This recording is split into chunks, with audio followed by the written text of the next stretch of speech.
శ్రీ మహాగణాధిపతయ నమః.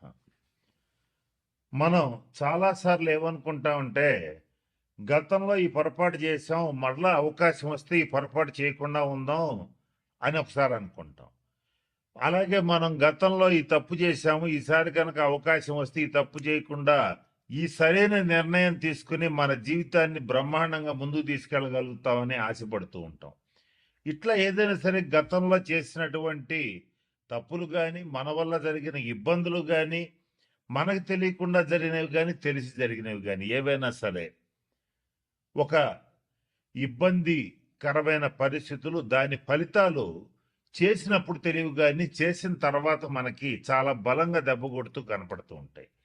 అటువంటి వాటి నుంచి తప్పించుకోవటానికి ఒక 136 రోజుల పాటు, అంటే జూలై 27, 2026 నుంచి డిసెంబర్ 10, 2026 వరకు శని వక్రించి ఈ 136 రోజుల పాటు మనం ఏదైతే చెయ్యాలనుకుని మిస్ అయిపోయామో గత 2.5 సంవత్సరాల్లో, అది మళ్ళీ చేసి సక్సెస్ సాధించడానికి, జరిగిన తప్పులు దిద్దుకోవడానికి, జరిగిన ఇబ్బందుల నుంచి బయటపడటానికి ఒక 4 రాసుల వాళ్ళకి మంచి రాజయోగం ఇస్తూ అవకాశం ఇస్తున్నటువంటి శని వక్రగ్రహ సంచారం ఏదైతే ఉందో, ఈ 4 రాసుల వాళ్ళని ఏ రకమైనటువంటి నిర్ణయాలు తీసుకుంటే, ఏ తప్పులు సరి చేసుకుంటే ఎలా ముందుకెళ్ళొచ్చు అనేటువంటి అంశం గురించి జ్యోతిష్ శాస్త్ర పరంగా కొన్ని సూచనలు, సలహాలు ఇప్పుడు నేను మీకు తెలియచేయడానికి ప్రయత్నం చేస్తాను. ఇక తర్వాత రాశి మీనరాశి. ఈ మీనరాశి వాళ్ళకి గతంలో ఒక సంవత్సరంన్నర పాటు దుబారాగా డబ్బులు ఖర్చు అయిపోవటం, శారీరకంగా మానసికంగా అలసిపోవటం, అలాగే ఏ పని చేసినా కూడా ఇక ఏం చేయలేము అనేటువంటి ఒక నిస్సత్వ, నిస్సహాయత అవన్నీ వచ్చేసినాయి. అవి తిరిగి ప్రకోపించే ఛాన్స్ ఉన్నాయి. అంటే గతంలో ఏ కుంభంలో శని సంచారం మొదలైనప్పటి నుంచి వీళ్ళకి ఏలినాటి శని మొదలైంది. ఏలినాటి శని మొదలైనప్పుడు ఏ రకమైన లక్షణాలు వచ్చినాయో అవన్నీ కూడా వీళ్ళకి మరలా అవే రిపీట్ అవుతాయి. కొంచెం జాగ్రత్తగా గమనించుకోండి.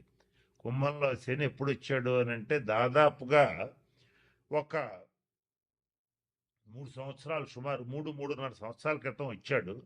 అప్పుడు ఏ రకమైన ఇబ్బందులు వచ్చినాయో మీనరాశి వాళ్ళకి, ఏ రకమైన ఖర్చులు వచ్చినాయో అవన్నీ మళ్ళీ తిరిగి వచ్చే ఛాన్స్ ఉంది.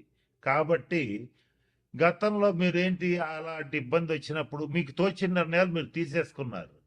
మేము ఏముంది మీకు చాలా చూశానులే అని చెప్పి ఏ నిర్ణయం పడితే ఆ నిర్ణయం తీసుకున్నారు.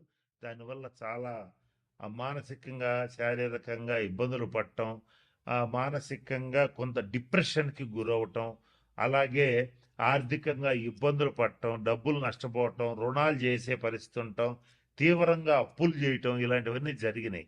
మళ్ళీ అటువంటి సిచ్యుయేషన్సే మళ్ళీ రిపీట్ అవుతాయి. కాబట్టి ఖచ్చితంగా మీనరాశి వాళ్ళు రెమెడీస్ పాటించి తీరాలి. అంటే వృద్ధులు, వికలాంగులు ఎవరన్నా ఉంటే వాళ్ళకి సహాయం చెయ్యండి. అది ఆర్థికంగా కావచ్చు, అలాగే వాళ్ళకి సర్వీస్ చేయటం కావచ్చు. వికలాంగులు ముఖ్యంగా ఎవరన్నా కుంటి వాళ్ళు ఎవరన్నా ఉంటే వాళ్ళకి ట్రైసైకిల్స్, అంటే 3 చక్రాల బండ్లు ఇవ్వటం కానీ, లేదా వాళ్ళ ఆసుపత్రి ఖర్చులకు డబ్బులు ఇవ్వటం కానీ. రోగుల్లో కూడా మామూలు రోగులు కాదు, దీర్ఘ రోగులు. కొన్ని దీర్ఘ రోగులకి, తరుణ రోగులకి తేడా ఏంటంటే తరుణ వ్యాధులు అంటే అప్పుడు వచ్చి అప్పుడే వారం 10 రోజుల్లో తగ్గిపోతాయి. దీర్ఘ రోగులు అంటే నెలలో, సంవత్సరాల తరబడి వాళ్ళు రోగిష్టి వాళ్ళనే ఉంటారు. వాళ్ళకి సేవ చేయండి. ఇంకా కుదిరితే ఈ 6 రాసుల వాళ్ళు ఎవరైనా రక్తదానం చేసే అలవాటు ఉంటే చెయ్యండి, అది మీకు మంచిది.